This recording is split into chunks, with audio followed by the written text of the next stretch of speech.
हाय, मैं कुशल हूँ आईसर भोपाल से और आज हम सिग्नल्स एंड सिस्टम्स कोर्स का मॉड्यूल 1.6 सीखेंगे।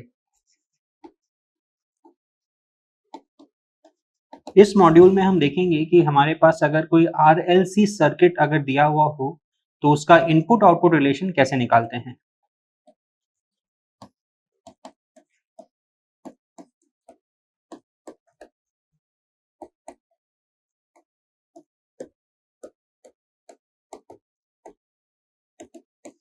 अब आप कहेंगे कि सिग्नल्स एंड सिस्टम्स कोर्स में ये आरएलसी सर्किट कहाँ से आ गया? सर्किट तो इलेक्ट्रॉनिक्स के कोर्स में होता है। लेकिन बात यह है कि आप कोई भी सिग्नल प्रोसेसिंग का एल्गोरिदम अगर आप हार्डवेयर में अगर इम्प्लीमेंट करना चाहते हैं तो उसके लिए आपको आरएलसी सर्किट्स या किसी और सर्किट एलिमेंट्स का सहारा लेना पड़ेगा। तो ऑब्वियसली आप काफ़ी सारे और कॉम्प्लिकेटेड सर्किट डिज़ाइन कर सकते हैं, बट जो बेसिक सर्किट डिज़ाइन है वो आरएलसी सर्किट्स के थ्रू ही होता है। और जो सिग्नल्स एंड सिस्टम्स कोर्स के जो बेसिक कॉन्सेप्ट्स हैं, जो इंपॉर्टेंट क्रूशियल कॉन्सेप्ट्स हैं, उनको आप आरएलसी सर्किट्स के द्वारा भी इम्प्लीमेंट कर सकते हैं। तो जैसा कि आपने अपने क्लास 11-12 में सीखा होगा कि अगर आपके पास कोई आरएलसी सर्किट हो तो उसको सॉल्व करने के लिए हम केसीएल या केवीएल का इस्तेमाल करते हैं। केसीएल यानी किरचॉफ्स करंट लॉ और केवीएल यानी किरचॉफ्स वोल्टेज लॉ। तो मान लीजिए हमारे पास एक सिंपल सर्किट दिया हुआ है जिसमें सिर्फ रेजिस्टर है और कुछ भी नहीं है। तो ये हमारा सपोज हुआ R1, ये सपोज हुआ R2, ये हुआ इनपुट Vi और ये हमारा हुआ आउटपुट V0। अब हमें निकालना है V0 और Vi का रिलेशन।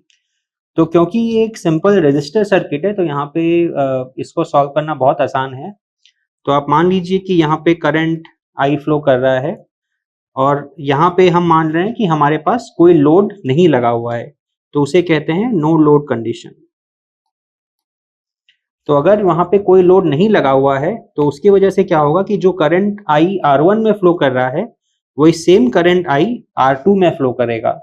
यहाँ पे मैं फिर से एक बार आपको याद दिला दूं कि अगर आपने इस सर्किट में V0 जो हमारा आउटपुट टर्मिनल है वहां पे अगर आपने कोई लोड लगाया तो हमारा सर्किट का एनालिसिस चेंज हो जाएगा।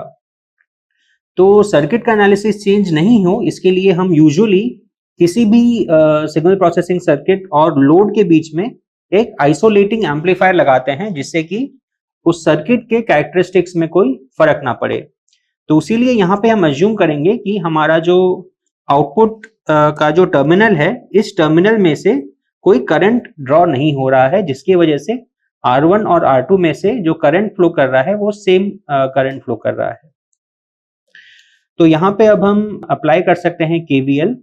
केवीएल का मतलब क्या होता है कि आप अगर किसी भी सर्किट में अगर एक लूप में अगर जाएं, यानी कि जहां से आप शुरुआत करें वहीं से आके आप खत्म करें, तो जो टोटल वोल्टेज ड्रॉप है उस सर्किट का वो 0 होना चाहिए। और ये कहां से आता है? ये आता है कंजर्वेशन ऑफ एनर्जी से। क्योंकि अगर total voltage drop across a loop अगर 0 नहीं होगा तो इसका मतलब है कि कहीं पे एनर्जी कंजर्वेशन का वायलेशन हो रहा है जो कि एक्सेप्टेबल नहीं है। तो यहाँ पे हम अगर अब केवीएल लगाते हैं, यानी कि जो टोटल वोल्टेज ड्रॉप है, अब यहाँ पे इस लूप में हमारे पास टोटल 4 एलिमेंट्स हैं।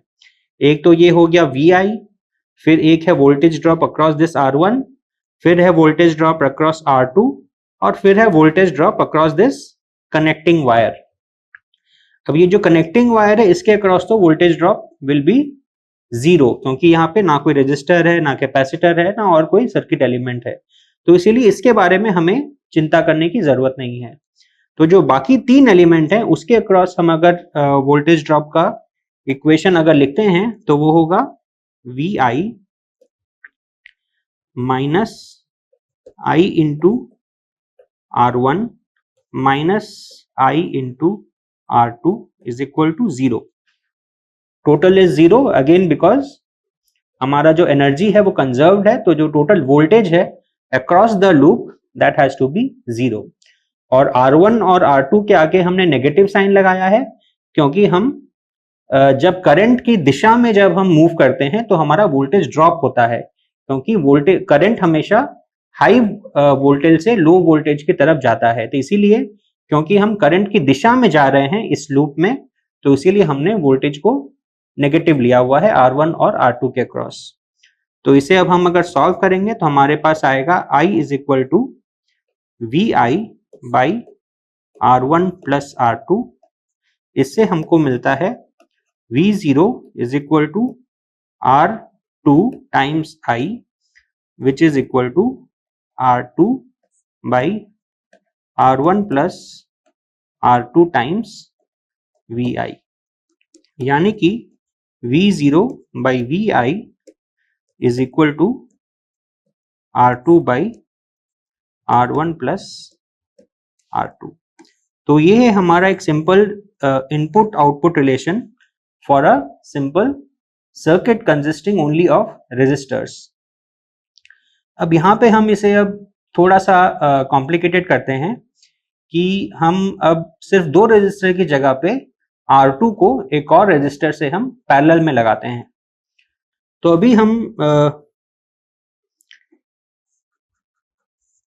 एक सिमिलर सर्किट ड्रॉ करते हैं, R1 R2, और यहाँ पे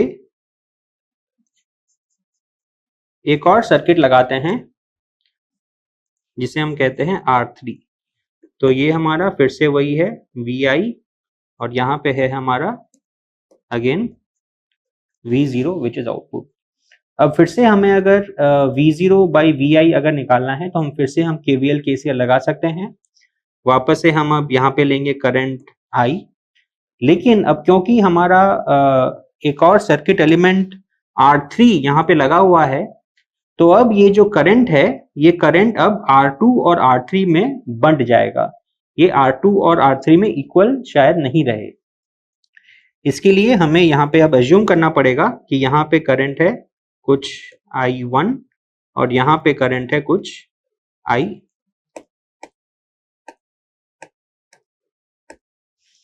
अब क्योंकि हमारा करंट सेम नहीं है तो हम यहाँ पे अज्यूम कर रहे हैं कि ये है करंट कुछ I2 और ये है करंट कुछ I3। अगेन हम यहाँ पे नो लोड कंडीशन पे वर्क कर रहे हैं, तो हमारा जो ये टर्मिनल है इस टर्मिनल के वहां कोई करंट हमारा फ्लो नहीं कर रहा है। तो जो करंट I है वो I2 और I3 में फ्लो कर रहा है। अब आप पूछेंगे कि करंट I, I2 और I3 में क्या रिलेशनशिप है। तो यहाँ पे एक कॉन्सेप्ट हम यूज करेंगे, कंजर्वेशन ऑफ चार्ज।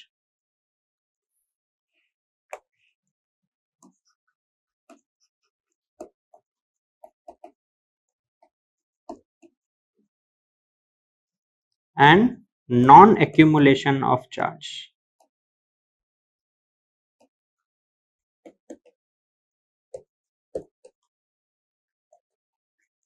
अब आपका ये जो नोड है, जिस नोड पे मेन करंट का जो बाइफर्केशन हो रहा है, अगर उस नोड पे अगर चार्ज का एक्यूमुलेशन नहीं हो रहा है, यानी कि उस नोड पे चार्ज जमा नहीं हो रहा है, जितना चार्ज आ रहा है लेफ्ट साइड से वो राइट साइड में फ्लो कर जा रहा है, अगर ये कंडीशन अगर सेटिस्फाई होती है तो फिर हम KCL अप्लाई कर सकते हैं, किरचॉफ सर्किट लॉ, जिसके द्वारा हम लिख सकते हैं कि I will be equal to I2 plus I3। तो इसे कहते हैं KCL, यानी कि किरचॉफ करंट लॉ। तो अब इस लॉ को यूज करके हम इस सर्किट को कैसे सॉल्व करें। तो यहां पे अब हम ये देख सकते हैं कि ये जो R2 है और R3 है, ये दोनों ही इसी टर्मिनल्स के अक्रॉस लगे हुए हैं, और ये कनेक्टिंग वायर है, इसके अक्रॉस कोई वोल्टेज ड्रॉप हो नहीं रहा। ये भी कनेक्टिंग वायर है, इसके अक्रॉस भी कोई वोल्टेज ड्रॉप हो नहीं रहा। यानी हम अगर इस लूप में अगर KVL लगाते हैं तो हम पाएंगे कि R2 के अक्रॉस जितना वोल्टेज ड्रॉप हो रहा है उतना ही वोल्टेज ड्रॉप R3 के अक्रॉस भी हो रहा है। यानी कि हम ये लिख सकते हैं कि I2 into R2 is equal to I3 into R3। यानी कि हम अब इसको अगर ऊपर वाले इक्वेशन में सब्स्टिट्यूट करेंगे तो हमारे पास आएगा I is equal to I2 plus I2 into R2 by R3। तो अब इस सर्किट को सॉल्व करने के लिए हम वापस से अब केवीएल का इस्तेमाल कर सकते हैं। हम अब इस लूप में केवीएल अगर अप्लाई करें तो हमारे पास इक्वेशन बनेगा V I minus I R one minus I two R two is equal to 0। तो यहाँ पे फिर हमारे पास जो आई की इक्वेशन है यहाँ पे, उसे हम अब यहाँ पे सब्स्टिट्यूट कर सकते हैं। अगर उसे हम सब्स्टिट्यूट करेंगे तो हमारे पास बन जाएगा V I minus R one into 1 plus R two by R three into I two minus I two into R two is equal to 0। अब इसे हम अगर थोड़ा सा अगर रीअरेंज करें तो हमारे पास बनता है I two is equal to V I divided by R two plus R one into R two plus R three divided by R three. इसे हम फिर थोड़ा सा हम रीअरेंज कर सकते हैं, उससे ये बन जाएगा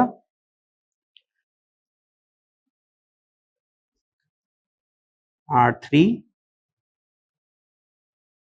डिवाइडेड बाई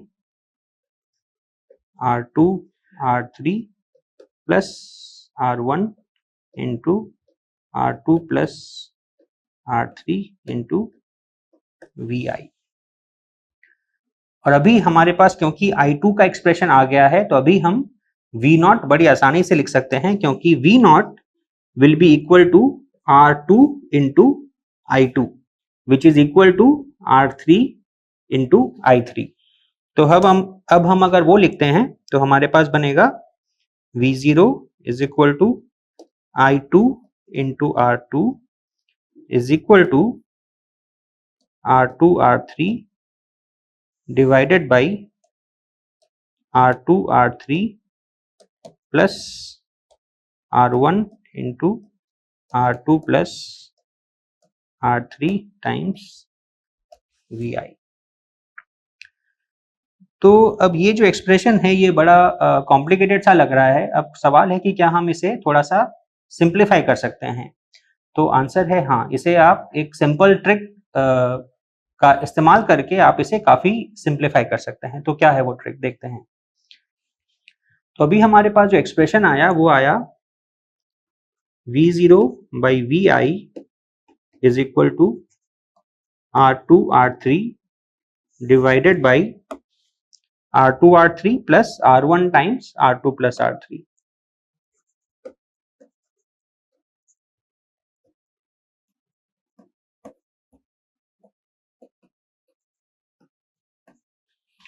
तो अभी इसे हम अगर इस सर्किट को हम अगर गौर से देखें तो इस सर्किट में हमारा जो R2 एलिमेंट है और R3 एलिमेंट है ये दोनों एक ही नोड से कनेक्टेड हैं। इस कनेक्शन को, जैसा कि आप जानते हैं, इसे हम पैरेलल कनेक्शन कहते हैं कि अगर हमारे सर्किट एलिमेंट्स अगर सेम नोड्स के अक्रॉस अगर कनेक्टेड हों तो उन्हें हम पैरेलल में कहते हैं। तो जब दो सर्किट एलिमेंट्स जब पैरेलल में होते हैं तो उनका इफेक्टिव रेजिस्टेंस या इफेक्टिव इंपीडेंस निकालने का एक सिंपल फॉर्मूला होता है। वो क्या फॉर्मूला होता है कि जब हमारा ये एक रेजिस्टर है R2 और दूसरा रेजिस्टर R3 जब सेम नोड्स के अक्रॉस अगर कनेक्टेड हो तो हम उनसे एक सिंगल रेजिस्टेंस से हम रिप्लेस कर सकते हैं R, जहां पे R को डिराइव करने का सिंपल फॉर्मूला है 1 by R is equal to 1 by R2 plus 1 by R3। यानी कि अगर हम इसे थोड़ा सा अगर रीअरेंज करें तो हमारे पास बन जाएगा R is equal to R2 R3 divided by R2 plus R3। अब हम अगर इस फॉर्मूले को देखें और इस फॉर्मूले को देखें तो हम देखेंगे कि हम इसे r के टर्म्स में लिख सकते हैं। वो कैसे लिख सकते हैं कि अब हम इस एक्सप्रेशन में न्यूमरेटर और डिनोमिनेटर को r2 प्लस r3 से हम डिवाइड करेंगे। तो हम इस r2 प्लस r3 को लेंगे और न्यूमरेटर और डिनोमिनेटर को इससे डिवाइड करेंगे। इससे हमारे पास क्या आएगा, r2 r3 divided by r2 plus r3 whole divided by r2 r3 by r2 plus r3 plus r1।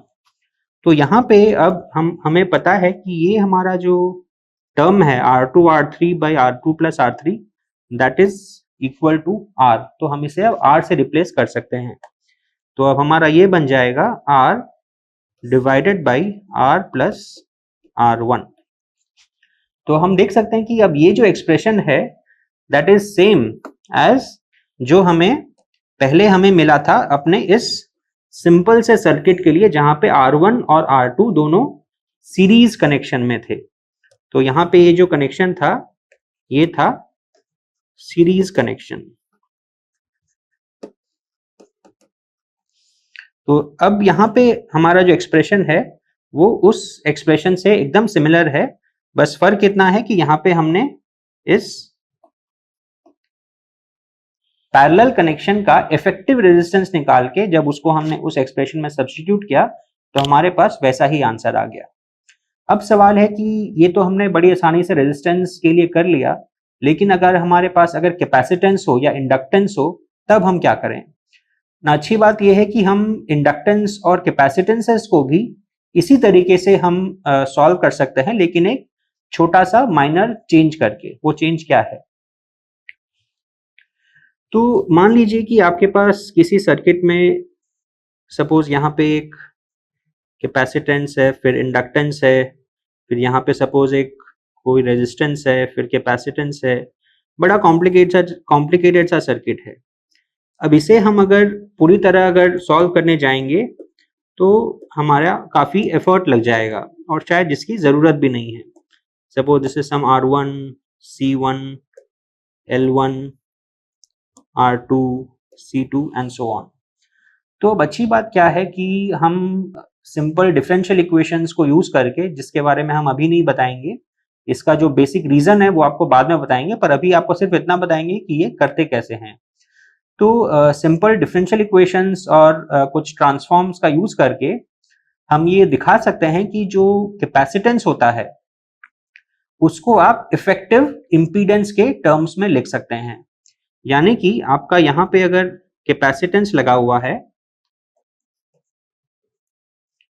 तो उसको आप रिप्लेस कर सकते हैं एक इफेक्टिव इंपीडेंस से Z1, जहां पे Z1 की वैल्यू होगी 1/j ओमेगा C1। अब ये J क्या है, J है वही हमारा इमेजिनरी नंबर जो कि हमने पहले एक मॉड्यूल में देखा था, इक्वल टू √-1। और ओमेगा क्या है, omega is the frequency of the input.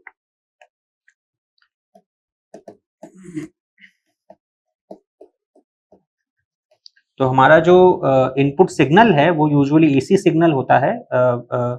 तो अगर हमारा एसी सिग्नल अगर इनपुट है तो उसकी जो भी फ्रीक्वेंसी होगी उसे हम ओमेगा लेंगे और 1/j ओमेगा C1 उसकी इफेक्टिव इंपीडेंस बन जाएगी। और फिर जो इंडक्टेंस होता है, अगर वो कुछ L1 है सपोज, तो उसे भी आप एक इफेक्टिव इंपीडेंस से रिप्लेस कर सकते हैं। कुछ हम सपोज ये इसको हम Z2 अगर L2 अगर मानते हैं सपोज, तो इसको हम Z2 से रिप्लेस कर सकते हैं, तो जो हो जाएगा J ओमेगा टाइम्स L। तो ये फॉर्मूले कहाँ से आए ये हम आपको आगे जब हम ट्रांसफॉर्म्स पढ़ेंगे तब हम देखेंगे, बट अभी के लिए आप इनको अज्यूम कर सकते हैं। तो अगर हमारे पास अगर इस तरह का कोई कॉम्प्लिकेटेड सर्किट है तो हम उसे रिप्लेस करेंगे इफेक्टिव इंपीडेंसेस से। रेजिस्टेंस जो है वो रेजिस्टेंस ही रहता है, वो चेंज नहीं होता है। तो अब यहाँ पे जो कैपेसिटेंस है वो बन जाएगा 1/j ओमेगा C1, ये बन जाएगा j ओमेगा L1, फिर ये बन जाएगा R2, ये बन जाएगा 1/j ओमेगा C2,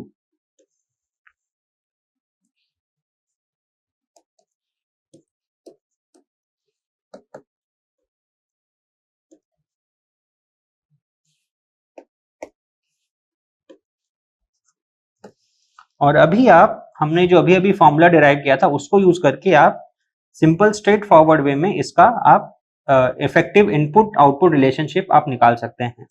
वो किस तरीके से कि हमारा यहाँ पे जो एलिमेंट है, ये जो एलिमेंट है ये बन जाएगा 1/j omega C1 plus j omega L1, और ये वाला जो एलिमेंट है वो बन जाएगा R2 plus 1/j omega C2। अब इन दोनों इम्पीडेंसेस को लेके आप अगर इस एक्सप्रेशन में अगर सब्स्टिट्यूट करेंगे या फिर इस एक्सप्रेशन में अगर सब्स्टिट्यूट करेंगे तो आपको सिंपली इनपुट आउटपुट रिलेशनशिप आपको आसानी से आ जाएगा।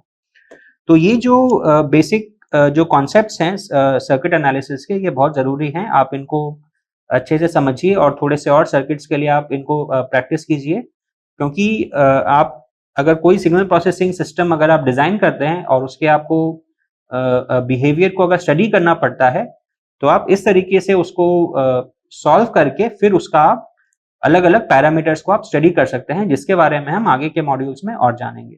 Thank you.